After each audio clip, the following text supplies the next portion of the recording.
Kumusta po kayo?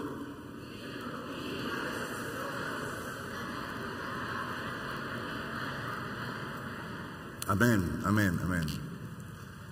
Okay. The internet is full of articles and posts about the 19-year-old Emma Atienza. She is the daughter of TV news anchor and host Kuya Kim Atienza. Si Eman or Emmanuel, si Eman had mental health issues. Siya po ay bipolar. Yung mga bipolar, maano ang mood swing from dalawang extreme na biglang nagpapalit. Bigla yung mamay sayang-saya, mamay lungkot na lungkot. And actually, her parents did everything they could para mapagamot o matreat. And actually, last year, she was in an intensive 5 hours na therapy, 5 days a week sa LA. Si Eman ay very popular personality sa TikTok at Instagram. And Eman has made a name for herself as an influencer. Eman is an advocate of mental health. Eman ba or Iman? Eman. Maraming fans, pero may ilan ding mga nang babash. She was hurt by the bashing she received online. And last Friday, 2 days ago, she committed suicide and died. Depression is real. Totoo po ang depression. Kaya kayo na mayroon kayong nakausap na sasabihin sila ay depressed at ang gagawin mo naman ikaw naman parang lukarit, parang binabaliwala mo. Wag naman po. You don't know what they're feeling. Let us be kinder, a little kinder and more compassionate. Let's be careful sa ating mga sinasabi, sinusulat at ipinopost. Hindi lahat ng tao ay kapareho mo na matibay, matatag, matigas. No, hindi lahat ay kapareho mo. Sa iba, ang bawat araw ay labanan upang makasurvive. Hindi nila alam kung sila'y makakalaya pa sa kanilang nararanasan. At sa mga lumalaban sa buhay, keep on fighting.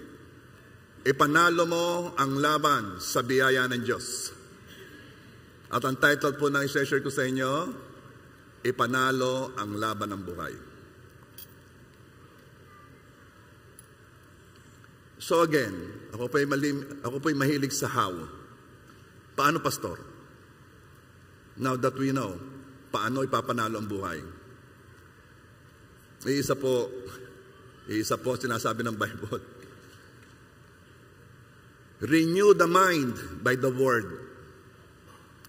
Alam nyo, binabasa natin ang Bible or pinapakinggan natin ang preaching, hindi lang para madagdagan ang ating nalalaman or as a religious duty, kundi upang itong mag-direct ng ating thinking. Ang mga taong nagdaranas ng mental sickness, sila po'y nakabuo na ng habit or pattern to think the way they think. It could have started when they were young, nung bata pa. Katulad ni Eman, 3 years old, tinakot na ng kanyang yaya. Kapag hindi gusto ni yaya ang kanyang behavior, tinakot na nasasaktan siya ng kanyang stuffed doll. Siguro sasabihin, itong doll na ito, ikaw papaluin ito, ikaw sasaktan ito. At alam mo ginawa ni yaya? Ikinulong si Eman when she was 3 years old in a closet together with the stuffed doll. Imagine yung bata na hindi pa kaya mag-process ng mga ganong emotion. Sinaktan din siya physically. Halimbawa, pagka sila yung makatabi daw sa pagtulog, pag umibo siya ng pagtulog at medyo naabala yung yaya, pinapalo agad siya. Hindi daw siya nagsusumbong kasi ang alam niya ay normal lang yon. So bago ko magpatuloy, parents, be extra careful sa inyong anak. Huwag naman ninyong hayaang hindi na ninyo alam kung ano nangyayari kahit pa kilala ninyo mag-aalaga. Alam ba ninyo, of course yung mga parents, they are experiencing something horrible din. I mean, hindi ko ma-imagine kung anong nararanasan ngayon noong mga magulang ni Eman. Pero meron akong napanood na isang interview kay Kim Atienza, at ang sabi niya, ang regret niya ay he should have been with his children. Lalo na nung at the age 5, sana daw nag-spend siya ng mas mahabang panahon sa kanyang mga anak. Mga magulang, ang dami nang lumalabas ngayong article, binabasa ko. The greatest investment is the time you spend with your children, especially kapag sila yung mga bata pa. Di yan kasi nabubuo ang pagkatao, ang personalidad, ang karakter. Hayaan mo kung mayroong bubuo sa iyong anak, ay ikaw yon. Are you there, parents? Tuloy po natin. Kahit pa noong malaki na si Eman at alam niya na hindi totoo ang sinabi ni kuya niya noon. At alam na niya na hindi niya kailangang matakot sa closed space o sa room na wala siyang kasama, hindi na niya mapigilan ng takot. Bakit? Kasi yun na ang nakasanayan ng paraan ng kanyang pag-iisip. She has developed that pattern of thinking na nabuo nung siya'y bata.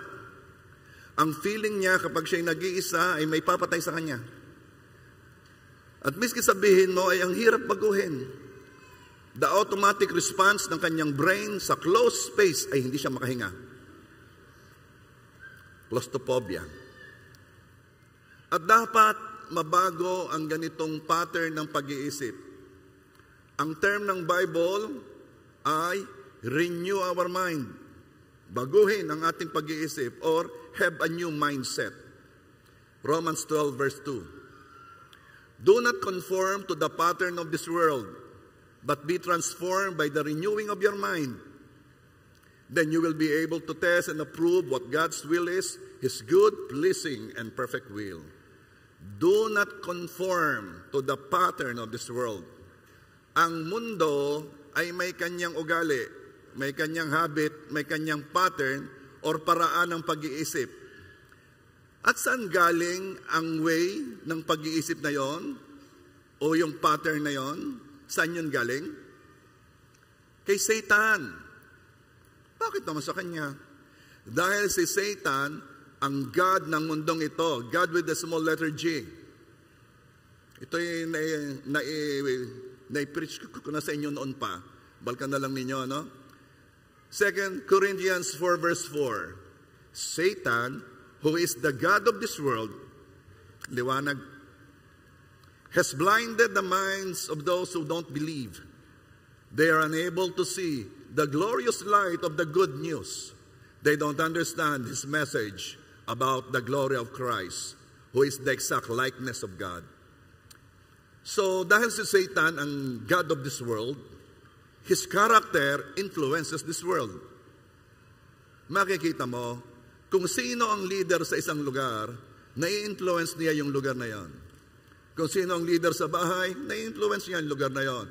Kung sino ang leader sa barangay, nai-influence niya ang lugar niya. Kung sino ang leader sa bayan, nai-influence niya ang lugar niya. Laging ganon. At sino ang God sa mundong ito? Si Satan. Kaya nai-influence niya ang mundo. Expect na ang pattern of thinking sa mundong ito will lead a person away from God. Bakit? Ayun ang karakter ni Satan eh. Nagrebelde sa Diyos. Kaya, tinan ninyo yung 2 Corinthians 4 verse 4, yung aking binasa sa inyo, Satan, who is the God of this world, has blinded the minds of those who don't believe. Anong ginawa nila? Anong ginawa ni Satan? They are unable to see the glorious light of the good news. They don't understand this message about the glory of Christ, who is the exact likeness of God. Ang pattern ng mundong ito, ilalayo ka lagi sa Diyos. Ang katangian ni Satan, ang kanyang only job, to steal, kill, and destroy. Iyon ang pattern of this world. Kaya tingnan mo ang pattern of this world, lagi na lamang papunta sa destruction eh. At ang mga tao na hindi pa nakikilala si God, ay susunod lang sa pattern na ito. Okay, sometimes, we look at people na nakakaranas ng mental sickness as if they are different from us, na hindi nakakaranas noon.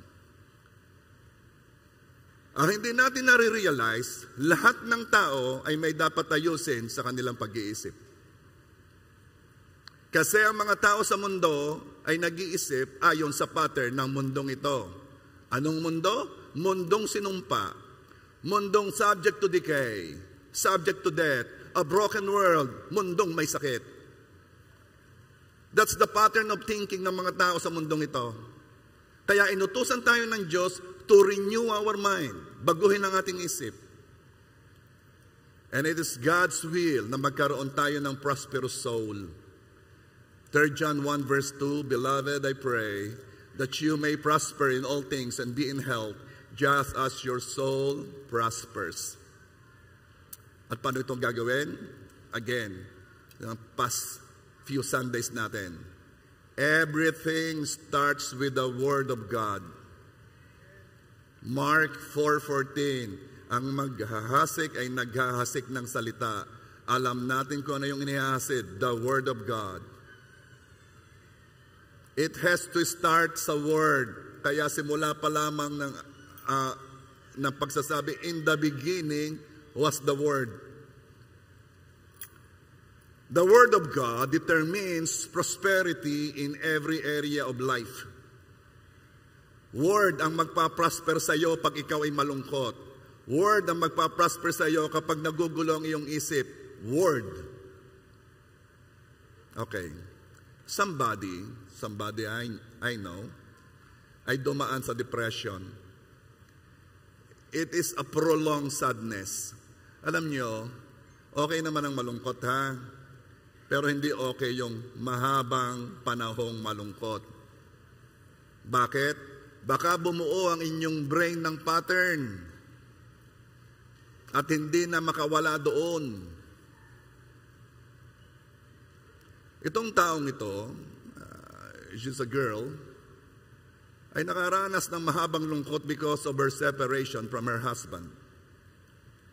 Ang ginawa niya ay siya'y nakinig ng messages, ng preachings, ng salita ng Diyos, month after month after month. Hindi ko na alam kung ilang buwan o ilang taon, lampas na isang taon.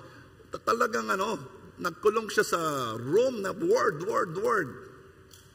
And then sabi niya, and then after ilang months, siya'y naka-breakthrough. Nakawala siya doon sa hawak ng sadness na yon. At ang sabi niya, ay hindi na niya namalayan na nakawala na siya sa depression. Tanungin niyo ako, bakit po hindi namalayan? Salamat sa kaunting taong nag-breakfast. Kasi hindi natin nakikita at hindi natin nare-realize ay habang nakikinig tayo ng salita ng Diyos ay nagkakaroon na ng healing sa ating brain. Wala diyang meter na makikita mong, oy, nagle-level up ako. Wala.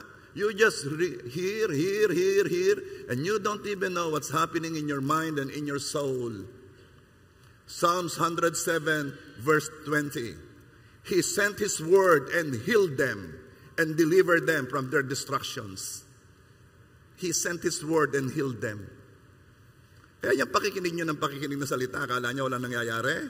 May binabago sa utak nyo. May binabago sa damdamin nyo. Naaayos ang patas niyan. Naaayos yung mga electrical impulses ng inyong brain. Hindi natin namamalayan ay nababasag ang dating pattern of thinking at napapalitan ng bagong pattern of thinking. This time, ang pattern of thinking ay ayon na sa salita ng Diyos. Kaya napakahalagang lagi nakikinig. Isipin mo, inopen mo ang sarili mo sa mundo. Simula ng pinanganak ka, sino ang kausap mo? Sino ang nagsasalita sa iyo? Sino ang pinapanood mo? Anong naririnig mo? Because those information shape you. Ikaw ay resulta ng lahat na inputs mo. And now, sabi ng Diyos, renew your mind. Baguhin mo yung isip. At paano yon? By hearing and hearing the Word of God. This time, pattern of thinking na ayon sa Word. Kaya kung gusto nating maging prosperous sa lahat ng area ng buhay, soak yourself sa Word. Soak yourself. Hindi po ako excuse dito. Nung ako po ay nagsisimula pa lang, nag-a-attend, I really soak myself sa Word. Dami ko pong libro. Nag-i-invest ako dyan. Nung una, hindi pa naman ganitong mga online ng mga preaching, mga podcast. Nabili ako ng cassette tapes ng mga kilala kong nagpipreach ng Word. Bili ako ng bili, papakinggan ko. Iyon ay aking pang duplicate, pinaririnig ko sa iba. Dahil alam ko yung Word, kailangan baguhin niya ng takbo ng isip natin. At ang aking espiritu, uhaw na uhaw. Kaya naman sabi ng Joshua 1 verse 8, keep this book of the law always on your lips.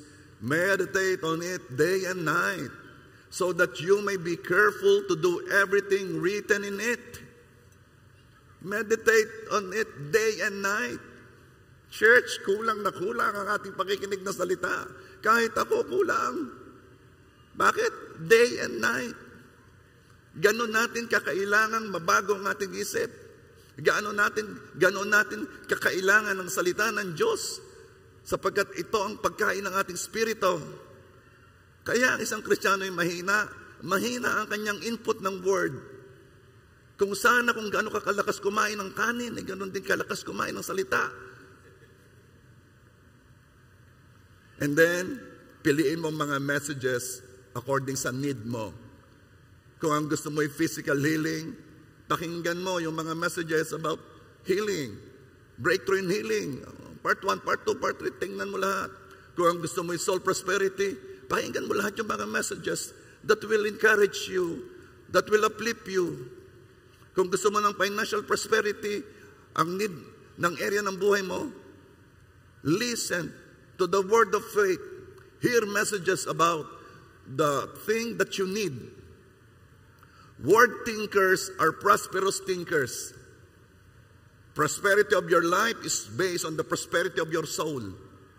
Kapag hindi malusog ang iyong emosyon, ang iyong pag-iisip, hindi mo rin may enjoy ang buhay na ito.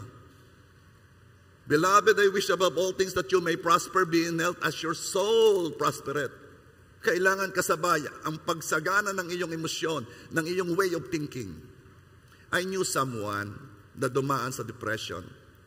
At ang isa sa malimit niyang maranasan, sabi niya, ay excessive feelings of guilt and worthlessness. Lagi niyang naalala yung mga pagkakamali niya nung pagkatagal-tagal na, and then mamaya siya makukondem, magigilty, dumadaan siya sa depression. At yun ang malimit niyang sabihin. At minsan daw, sa sobrang painful na sa loob, napapatingin siya sa lubid at may nabulong daw sa kanya na magbikti ka na. I prayed for her. At wala naman siyang karga. Talagang mental health issue. So pag ganoon, anong ginagawa natin? Counseling. Lagi mong sasabihin ng word. Hindi mo makuha, sadyang sa tingin mo hindi makuha, pero nagre-register yung sa brain. Hindi mo alam, somehow, meron nang nagtatama-tama doong mga neural connections. Kung kanina, kay Eman, ang naranasan niya ay fear. Kung kanina, ang naranasan nung sinabi ko sa inyong isang babae who separated from her husband ay prolonged sadness. Now, ang naranasan naman ito she is medyo matured na ito, ay guilt and condemnation.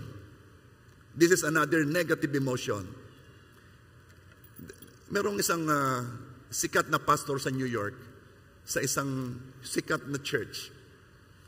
Ang pastor na ito ay pastor ng mga celebrities. Kitang-kita ang kanyang forma, para na rin siyang celebrity. To make the long story short, he failed in the area of purity.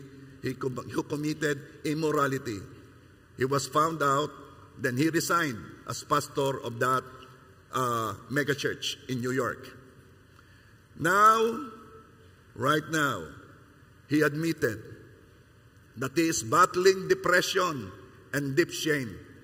Nilalabanan niya ang depression at matinding kahiyan.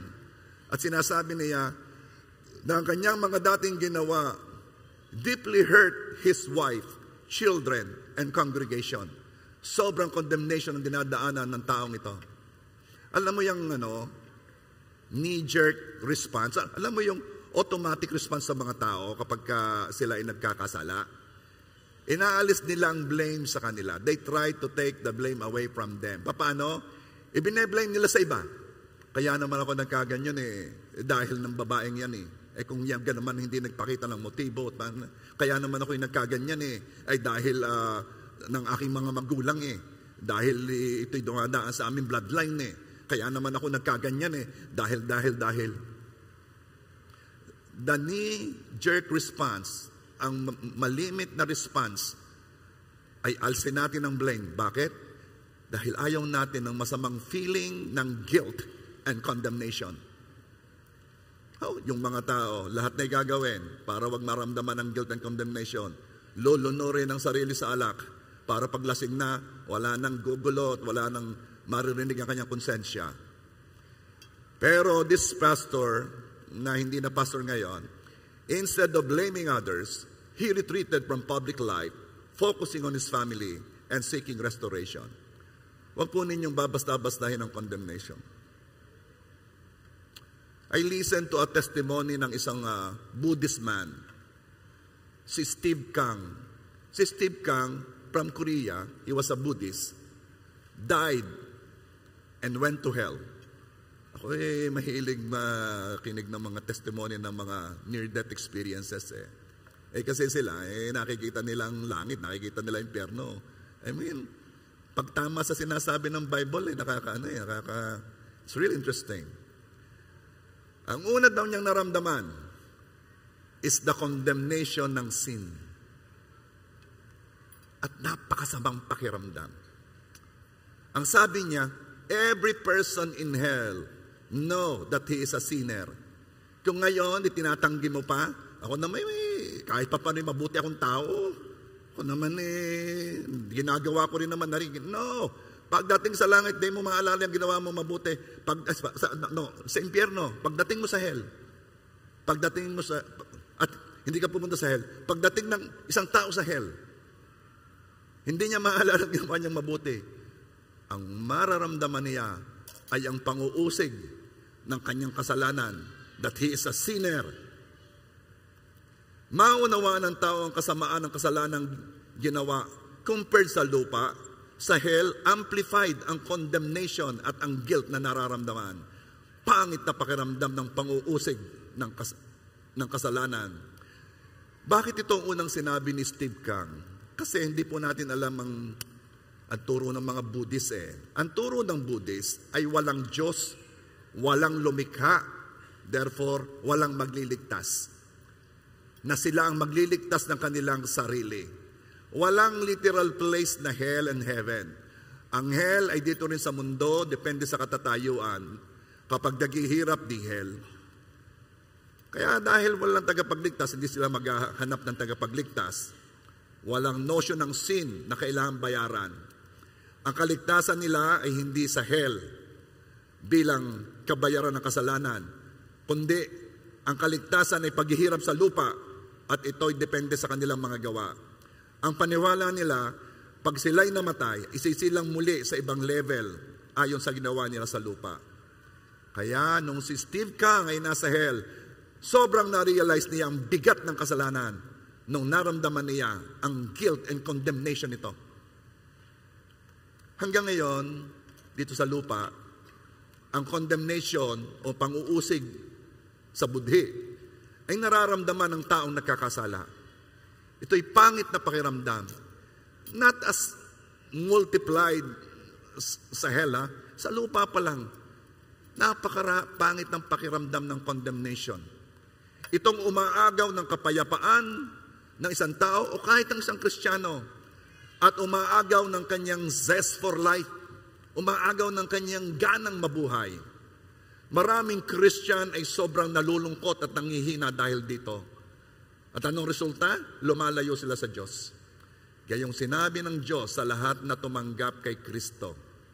Romans 8 verse 1 and 2. Therefore there is now no condemnation for those who are in Christ Jesus. Because through Christ Jesus, the law of the Spirit who gives life has set you free from the law of sin and death. Ano ibig sabihin? Hindi ka na i-condemn sa iyong kasalanan kung ikaw ay nakay Kristo. Dahil nung ikaw ay nakay Kristo, ikaw ay nakaalis sa batas ng kasalanan na magre-resulta sa kamatayan. Yun ay batas ng kasalanan eh. At ikaw ay lumipat saan? Lumipat ka sa batas ng Espiritu na nagbibigay buhay. Okay. Hindi ka na uusigin dahil ang iyong kasalanan ay binayaran na ng Panginoong Hesus. Therefore, wala ka ng kasalanan at wala nang uusig sa iyo. Napakahalaga na ito'y patuloy mong naririnig. Mapaalalahanan, mabasa ang salita na babago sa ating pag-iisip. At sa halip na i-put down ka ng guilt and condemnation, tanggapin mong biyaya ng Diyos na wala nang dapat i-condemn o ipang-usig sa iyo dahil binayaran na ni Kristo ang lahat nating kasalanan. Okay. Sabi nung isang pastor na yon, sa New York, noon daw siya living in sin. Siya daw itatayo sa pulpit, di daw siya makatayo. Hirap na hirap daw siya. Very heavy ang condemnation.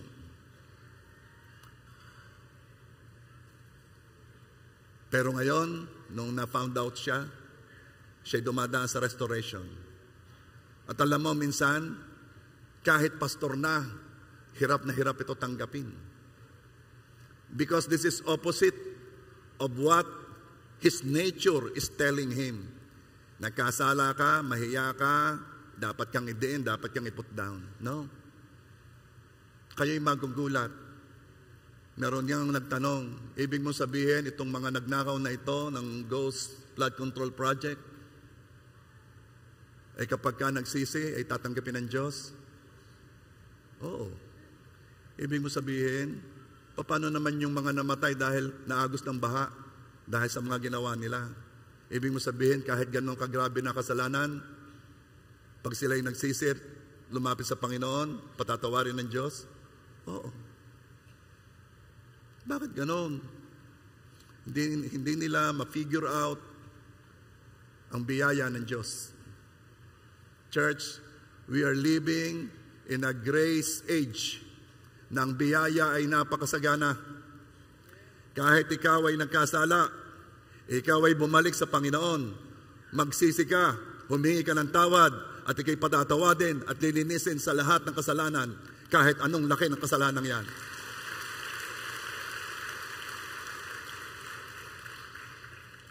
Kung ikaw ay nagkasala at ngayon, ibinabagsak ka ng guilt and condemnation, panahon na para bumangon. Lumapit ka sa Diyos, humingi ka ng tawad.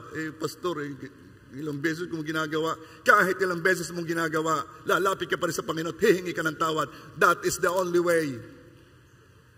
Huwag mong idiin ang sarili mo. Hindi ho, talagang mali ako, talaga nagkamali. Yes, that's the reason kung bakit si Jesus ay bumaba. Dahil sa iyo na nagkakasala at nagkakasala dahil sa atin. And there is therefore now no condemnation for those who are in Christ Jesus. Pastor, baka naman ako i-repent ng repent tapos hindi naman totoo kasi nagkakasala uli ako. Totoo pa ba ang repentance ko? Ito ang itatanong ko sa iyo. The question should be, totoo ba ang biyaya ng Diyos? Ibig mo bang sabihin, merong hindi kayang abutin ang biyaya ng Diyos?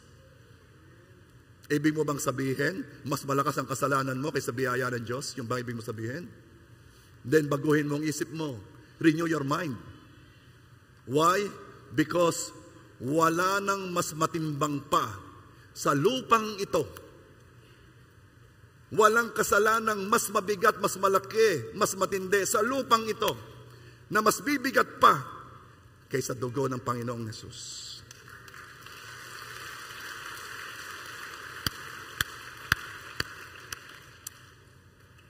Kailangan natin lagi marinig yan. Kasi ang condemnation kills. And I want you to hear again a video clip, an excerpt from a message of this preacher. Pakinggan po natin muli. Kasi ang word dapat lagi mapakinggan ng mapakinggan eh. Yan po. Ngayon lang nyo siya nakita. From the message na ang title ay Jesus is our righteousness, holiness, and redemption. Ang mga tao lagi na lamang nagpapatay ng hayop para mailigtas, mabawasan, matakluban ng kasalanan. Pero hindi talaga mawala, kaya laging ginagawa. Until one day, ibinigay ng Diyos Ama ang kanyang bugtong na anak, ang kordero na nag-aalis ng kasalanan ng sanlibutan. Ibinigay ng Diyos Ama ang pangtubos, ang magbabayad, ang kabayaran. Ibinigay ng Diyos ang kanyang anak na hindi nakakakilala ng kasalanan, walang karumihan, walang kadumihan, a very pure blood, isang dalisay na dugo, yun ang iaalay upang bayaran ang kasalanan nating lahat. Kung ang isang tao, si Adan, ay nagkasala at dahil doon naapektuhan tayo, isang matuwid na Diyos na nagkatawang tao, the second Adam, ang ibinigay upang iligtas tayo. Isa-isa lang yan. Tayo dati, anak ni Adan, pero noong tinanggap natin ang Panginoong Hesus, lumipat na tayo ng lahi. Tayo ngayon ay lahi ni Hesus. Tayo anak ng Diyos. Yan ang pagtubos. Ikaw ay tinubos. Hindi ka lamang basta pinatawad, hindi pwedeng mangyari yon. Pag ginawa yun ng Diyos, siya ay masasabihang siya ay hindi matuwid, siya ay hindi righteous, hindi siya makatarungan, sapagkat iniligtas tayo ng walang bayad, pero ang Diyos ay matuwid. At sinabi niya, babayaran ko. Babayaran ko ang kasalanan nila. Babayaran ko ang kasalanan niya. Miski anong laki, miski anong dami, miski paulit-ulit, babayaran ko ang kasalanan nila. At Satanas, tutubusin ko sila, kukuhanin ko sila, sapagkat sa araw na kinuha ko sila, sila'y magiging akin na at wala nang makakakuha sa kanila sa aking mga kamay. Ang aking iniligtas ay siguradong ligtas. Ang aking biniyayaan ay tunay na tumanggap ng biyaya. Kaya kapatid, huwag kang kikilos na ikaw ay parang malayo sa Diyos, ha? Huwag kang kikilos na para bagang ikaw ay nagigilty pa, ha? May isang Diyos na nagbayad ng kasalanan mo. Ikaw ay tatayo, tutunghay ka. Hindi dahil sa iyong kabutihan, hindi dahil sa mga ginawa mo. Tutunghay ka dahil mayroong isang Diyos na nagmahal sa iyo. Tutunghay ka dahil mayroong isang Kristo na tinubos ka. Tutunghay ka. Haharapin mo ang lahat at sasabihin mo, ako'y iniligtas ng Diyos. Ako'y tinubos ng Panginoon. Ang buhay na pinamumuhay ko ngayon ay si Kristo. Wala nang pwede na maghiwalay sa iyo sa mga kamay ng Diyos. Tanungin niyo ko kung bakit. Ang laki ng bayad sa iyo. Is God, ang laki ng ibinayad ng Diyos sa iyo. Walang pwedeng umagaw sa iyo sa kanyang mga kamay. At dahil sa pag-iisip na iniaayon natin sa katotohanan ng salita ng Diyos, hindi ka na maiigupo ng guilt and condemnation Sa halip, kung magkasala man, ikaw ay babangon at muling lalapit at kikilalanin mo ang Diyos mo at maglilingkod ka sa Kanya. And Proverbs 24 verse 16, for though the righteous fall 7 times, they rise again. Hindi for though the righteous fall 7 times, they stay in condemnation and guilt. No, they rise again. Ikaw ay kung anong iniisip mo. Kung ang isip mo, mananatili ka na lang na depressed, ay mangyayari ngayon. Kung ang iniisip mo ay makaka-breakthrough ka, then magaganap yon. Dahil Proverbs 23 verse 7 says, as a man thinketh in his heart, so is he. Consider how you think. Look at the pattern of your thoughts. Saan ba lagi papuntang iyong isip? Kapag ka ba may nakita ka na malawak na lugar, kasi hindi ko malimutan to may youth camp. Sabi ko doon sa isang youth, sama ka, napakaganda ng lugar, ang lawak, ang daming trees, meron doong river, ang dami doong mga pwedeng games. Alam mo sabi niya sa akin, malawak po? Oo.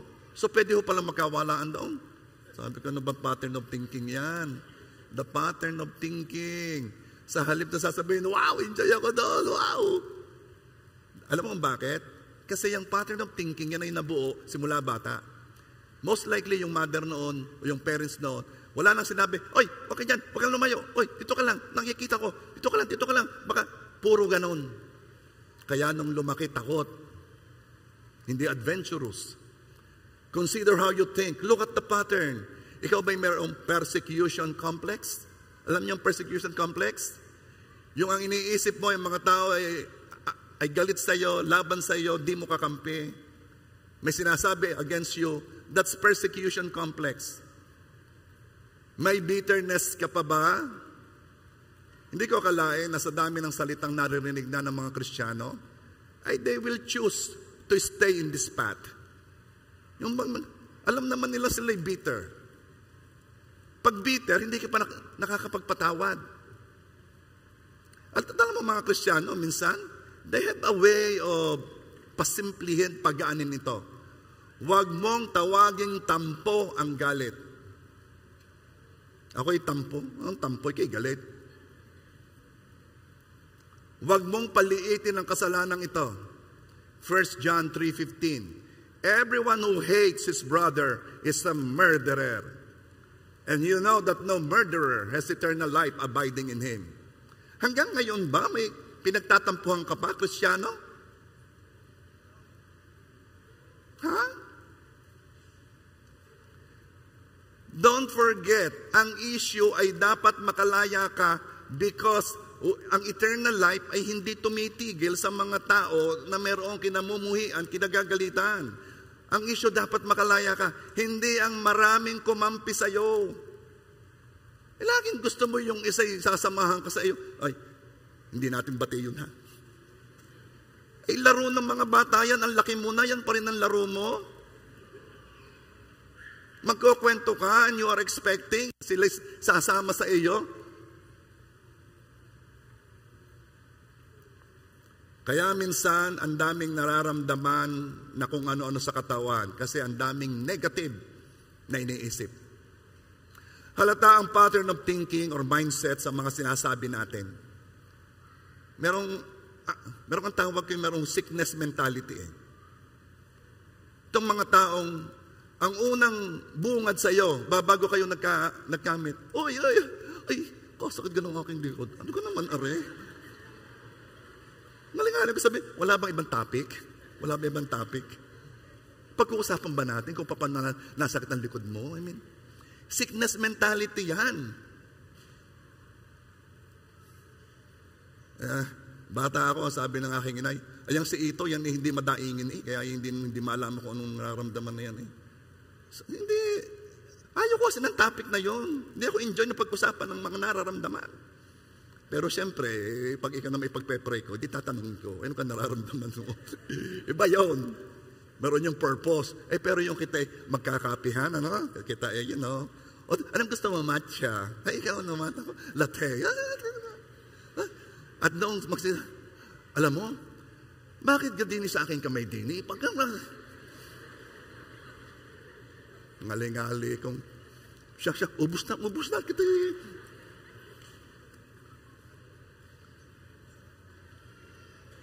Pwede ba sa buong araw, walang babanggit ng nararamdaman sa katawan?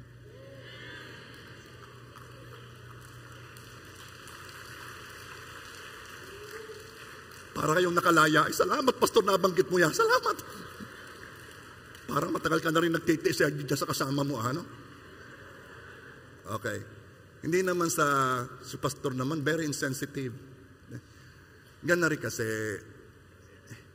sa totoo naman, yan na may nasabi mo na inuulit mo lang uli. Sa ulado na nga ng kausap mo. Simulan mo, itutuloy noon. Alam mo, Mare, pag nagsimula bagadine, oo, lalakad pa pababa, yan.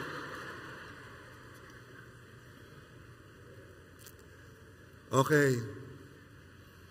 The mouth speaks what the heart is full of. Let your heart be filled with healing verses. Let your heart be filled with what God has done at the cross, that by stripes you are healed. Sipin mo, sa halip na ang lalabas sa bibig mo, ay ikaw ay magaling na dahil sa mga latay na tinamo ng Panginoong Yesus, ang sinasabi mo, symptoms.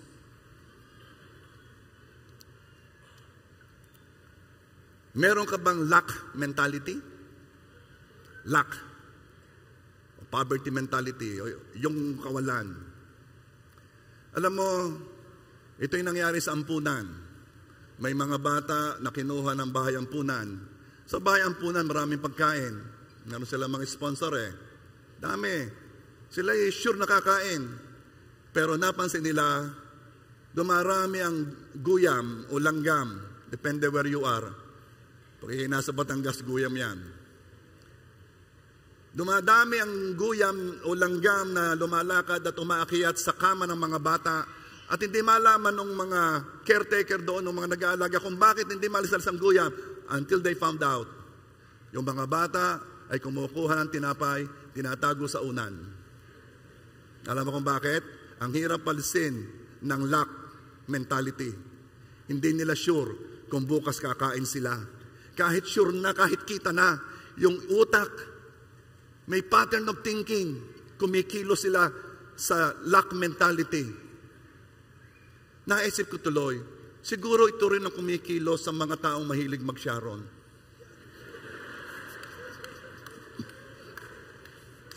Sige kayo, baka guyamin. So pag may nakita ka na ready, kung bakit baga naman ito, pupunta ng handaan, ang baon ay siplak. Ba't may dala kang plastic? Pag may nakita, anong sasabihin mo? Ay, pinrich ni pastor yan, may tawag yan. Sakit daw yan.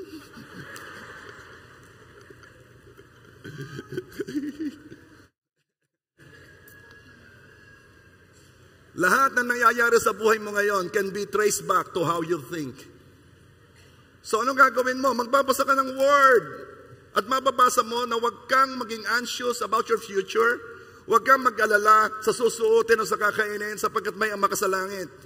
Then mababago ang isip mo. Kikilos ka sa bagong katotohanan. Kikilos ka na meron kang Diyos Ama. Kikilos ka that you know that God will provide.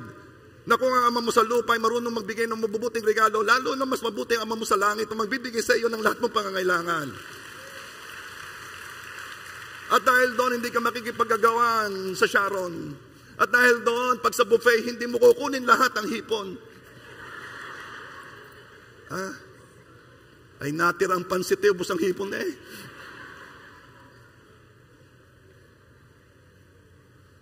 Ang tawag dito ay renewing of the mind according to the Word of God.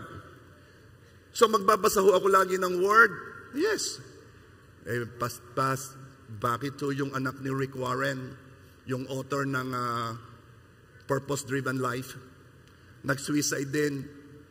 Marami na ho yung narinig na word. At ang sabi niya, hindi na daw siya gagaling. Sa dami na daw ng man of God na kanyang narinig. At sa therapy na dinaanan niya. Okay. Well, word pa rin ang babago ng isip. Walang iba. Kailangan lang huwag mawala ang hope Kaya ang title nito'y Ipanalo mo ang laban ng buhay. Ipanalo mo. Kailangan yung hope na yun nandoon. At dito papasok ikaw. Ano po? Those people need someone to talk to. You don't even know that they are crying inside, wanting someone to say, you're okay. Bakit? Kasi hindi halata eh. Ang ganda ng bihis, naka-makeup, ayos. May kulay ang buhok. Hindi mo halata the battle they're fighting inside. And once yan ay may sinabi sa iyo, alam mo, aragang ako'y sawa na sa buhay. Come on, sit down. Ika'y nandyan para magbigay ng pag-asa. They need someone to talk to. Hindi ako marunong. They need someone to talk to. Hindi nila kailangan na psychiatrist. Gusto lang may makausap. May makausap. Bakit? Siguro sa bahay nila wala nang may lagi na yun ang sinasabi. Siguro yung kanyang mga friend pagod na. Naku, yan na naman ang dadaing niyan. Kailangan niya ng someone patient enough to listen. And sad to say, hindi maraming ganon.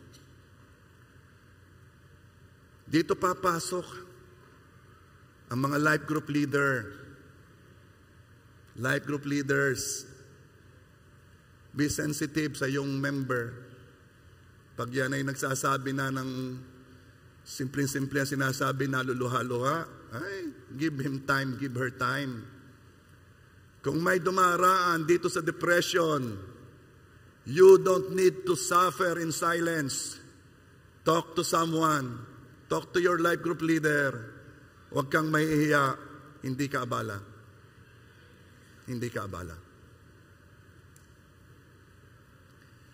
Talking about that concern, bakit to yung anak ni Rick Warren? May isa pang pwede. Deliverance. Alam mo si Eman, may pinsan pala siya na nag-suicide din last year. 2014? 10 years ago. 11 years ago, I mean. We are in deliverance ministry and we know that kapag lampas na sa isa sa linya ng pamilya, ang ganitong pangyayari, yan ay pinagpe-pray na ng deliverance. Baka may karga. Taking in consideration na yung case ni Eman ay medicine resistant, walang gamot ang makatulong sa kanya. Pwedeng i-consider ang deliverance. To those of you who are online, contact any JA1 pastor near you. When you renew your mind by the word, it will result to right emotion. Emotion according to the truth. Kasi maraming emosyon din naman ayon sa katotohanan eh. Ang emotions ay feelings dala ng pain or pleasure na magpapakilos sa iyo in a certain direction.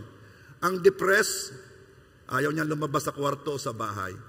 Yan ay nagwi-withdraw sa society. Gusto siya lang. Ang masaya naman, maglilibre pa para may makasama. Para ititreat kita. So, emotions or feelings ay nagpapakilos sa atin in a certain direction. Okay po ang pagkakaroon ng emotion. Bigay ni Lord ang emotion. Jesus had emotions. Kaya sabi doon, Jesus wept. Umiyak nga si Jesus eh. Meron siya emosyon. Ang mahalaga, maunawaan natin kung ano ang pinaghuhugutan ng emosyon na yan. Ang emosyon ay resulta lang ng lagi mong iniisip. Pag iniisip mo lagi ang crush mo, anong emosyon ang lumalabas sa'yo?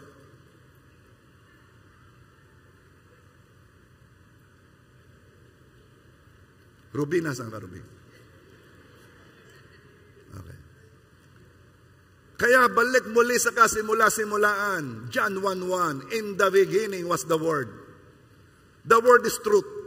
Salita ng Diyos dapat laging ipasok at isipin. Salita ng Diyos ang humubog sa ating pag-iisip. Kaya we should meditate on the Word day and night. Bakit? Kasi ang emosyon natin ay susunod lamang sa lagi nating iniisip. whether that iniisip is true or false. Whether that iniisip ay truth or lies. Pag yan ang laman ng iniisip mo, ang emosyon mo ay aayon sa iniisip mo. Alam ba ninyo na I stop engaging sa mga politics, lalo na diyan sa mga grupo-grupo? Kasi ito ang aking napag-alaman. Once yun ang grupo mo, sa hirap mo nang baguhin. At dapat mo rin i-realize, tama ng pagpo-post, hindi magbabago ang sinesendan mo. Bakit po ganon? Kasi our emotions ay na-shape na nung una pa ng ating mga inisip. At ikaw na merong that kind of emotion, lalo lamang yan tumitibay kasi ang pumupunta sa iyong mga reels, mga posts, mga articles, ay kung anong mga binuksan mo dati. Which means, lalo lamang ikaw titigas diyan sa paniniwala mong yan. So, I stop engaging sa conversation pagdating diyan. Kasi ang tingin ko sa iyo, di ka na mababago. Pero, ang mga Gen Z, babago pa lang silang bumubuo ng kanilang emosyon. Depende sa kanilang mga inputs. Pero kung kayo hindi Gen Z, tingnan mo sarili mo, ang katabi mo, hindi Gen Z yan. Anong age ang Gen Z? Pinanganak? Sino alam? 1980 pa bababa? Mali. O sige, walang may alam dito ng Gen Z.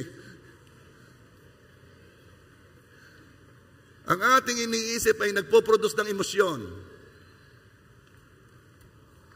Ito sana hindi ko nasasabihin eh. Alam mo bang sabi ni Eman, kung sino nang babasya kanya? Coming from one group na merong affiliated sa isang political narrative. Sa hirap sabihin ang ayaw mo sabihin.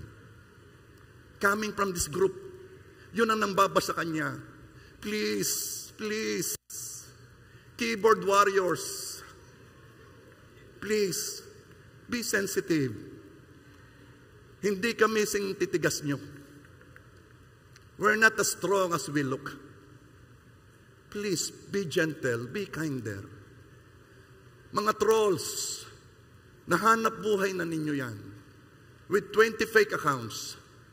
Please, stop shaming, bashing, hating, murahin. Stop. Can we just love each other? Pwede bang alsinan natin ang kulay? Wala nang pula, wala nang dilaw, wala nang, ano pa bang kulay ang politika? Green? Pwede bang wala nang kulay?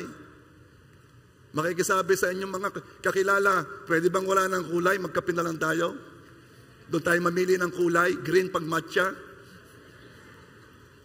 Black pagka yung black coffee. At kung ikaw naman ay ayaw mag-tea at ayaw mag-coffee, kainin mo na lamang ang mga tinapay doon. Basta magkasundulan tayo. Saan? Sa coffee shop. Let's talk about different things. Let's just love each other. Filipinos, are you there? Gusto kong pumalakpak sa sinabi ko.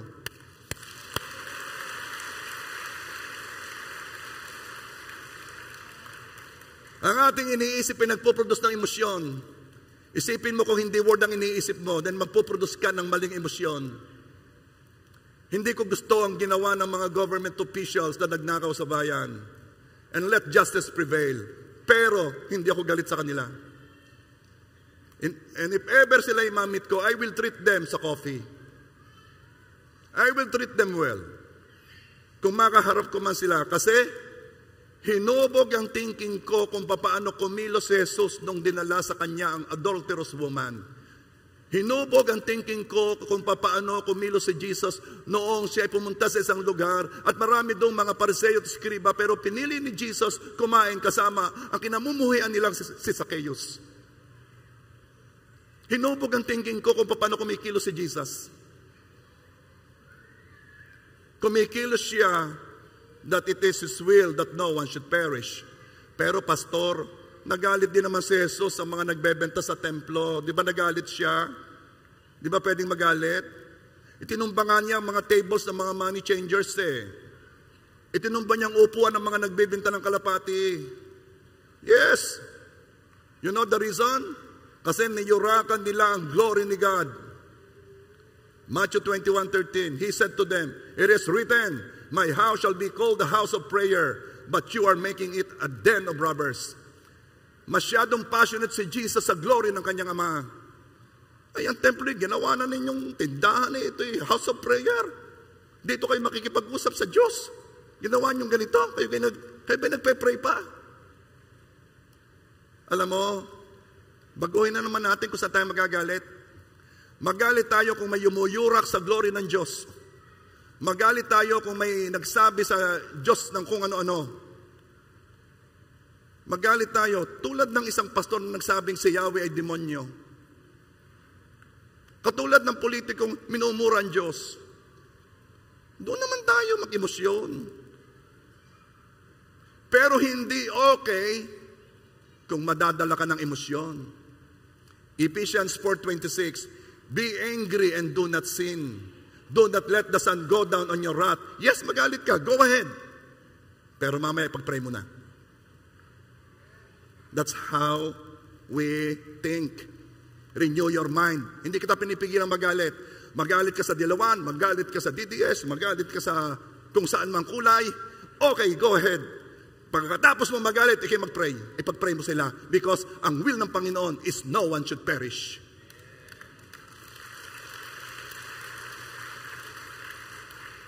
Your emotion ay na-shape lamang ng mga inputs mo. Ang emosyon mo, naunahan ka lang eh. Yan ang mga articles, yan ang mga information pumunta sa iyo at nabuo ang iyong emosyon dahil sa mga narinig mo at iniisip mo. Dalawang tao na nasa parehong sitwasyon, bakit ang isa ay mas apektado kaysa sa isa?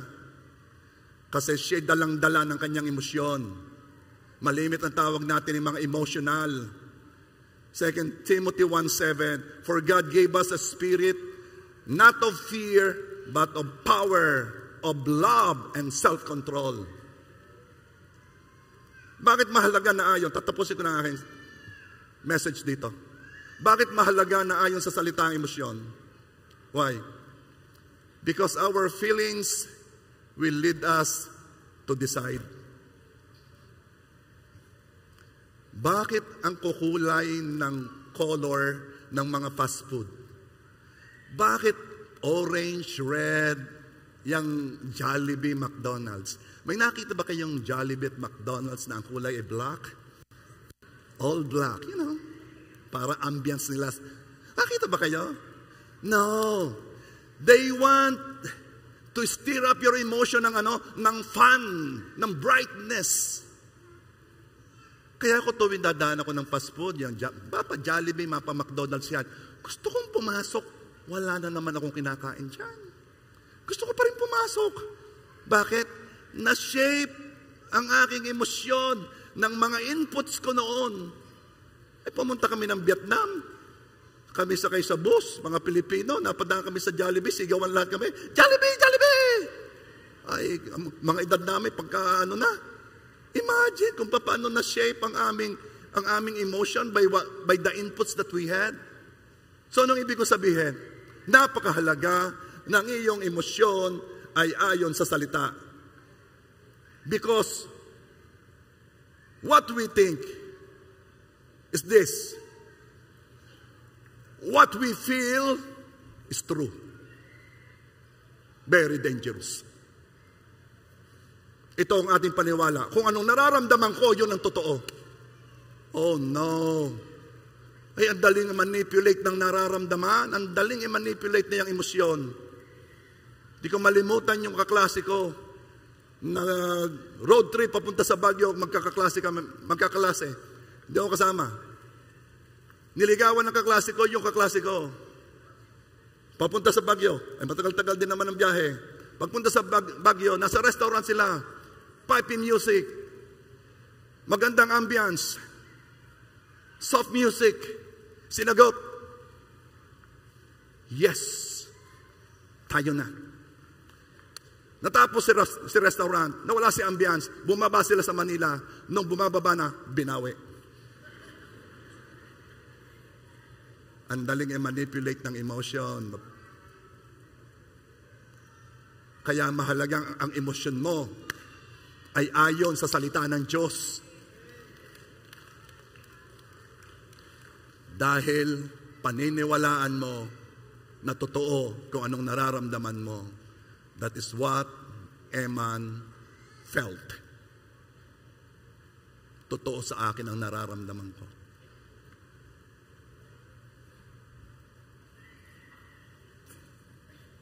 Meditate day and night, ha? Huwag katatamaran. Hindi ako magsasawa sa pagsasabi sa inyo. Makinig ng makinig. Kinatutulugan ko na ang pakikinig ng word. Word na ho ang iniisip ko pero ang damdamin ko naman hindi pa rin ayon sa word Okay, ganito pa rin. Okay, ganyan. Hintayin mo. Minsan ay delayed ang emotion. Pero basta ikay laging babad sa salita. Worship him please. Basta babad ka sa salita. Panalo ka na. Panalo ka na. Humanda ka, be-breakthrough ka na lang. Be-breakthrough ka na lang. Katulad noong testimony noong babae, sinabi ko sa inyo na depressed, nakinig siya ng nakinig na salita, hindi niya alam kung kailan siya naka-breakthrough.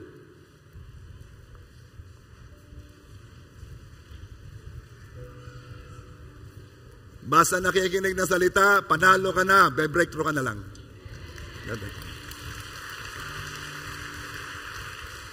Listen, hear. Huwag katatamaran. Day and night. Okay, what are we gonna sing?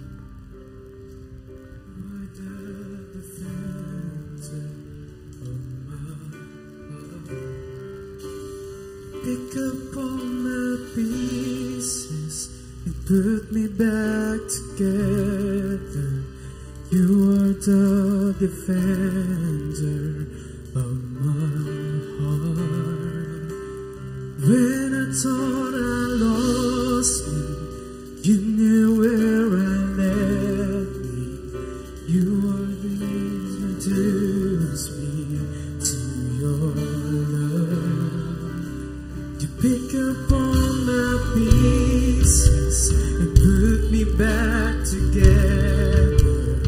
You are the defender of my heart. When I thought I lost me, you knew where I led me. You reintroduced me to your love. You pick up all my pieces, put me back together. You are the defender of my heart. When I thought I lost me, you knew where I left me. You reintroduced me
salamat sapagkat you had picked up the pieces when we were broken. Sa mga iniligtas mo, binuo mo sa amin, Panginoon. Nung kami dumadaan sa depression, dumadaan kami sa anxiety, dumadaan kami sa sobrang lungkot, di namin maalaman, di namin may paliwanag. Father God, you were there. You pick up all our pieces. Salamat po, Panginoon. At Lord God, we lift up to you sino man na dumadaan ngayon sa depression. Tinatas po namin sila sa iyo, Panginoon. Lord God, let hope abound in their lives. Na maranasan nila, maunawaan nilang laging may pag-asa. That there will be a breakthrough in their lives. Na makaka-breakthrough sila, Panginoon. Lord, yun pong sino man na ngayon ay nakakaisip na ng mga hindi magandang bagay. Lord, send people that will talk to them. At kung sino ka man na ngayon ay dinala ka ng Diyos sa message na ito, I want to pray for you. I am declaring, ang pag-ibig ng Diyos ay pupuno ngayon sa puso, damdamin at isipan mo. I pray, nabubuuin ka ng Diyos muli. Lahat na nangyari sa iyo simula pagkabata, lahat na nangyari sa iyo kahit recently lamang, lahat na nangyari sa iyong bumasag sa iyo, I am declaring, God is enough. God is enough sa buhay mo. Lumapit ka sa Kanya. Bubuuin ka niya. And I am declaring healing sa iyo. I am declaring restoration sa iyo. I am declaring life sa iyo. Salamat po, Panginoon, sapagkat kami hinawakan mo. Biyaya mo lamang ang humahawak sa amin. And we recognize it. Thank you, Father. In Jesus' name.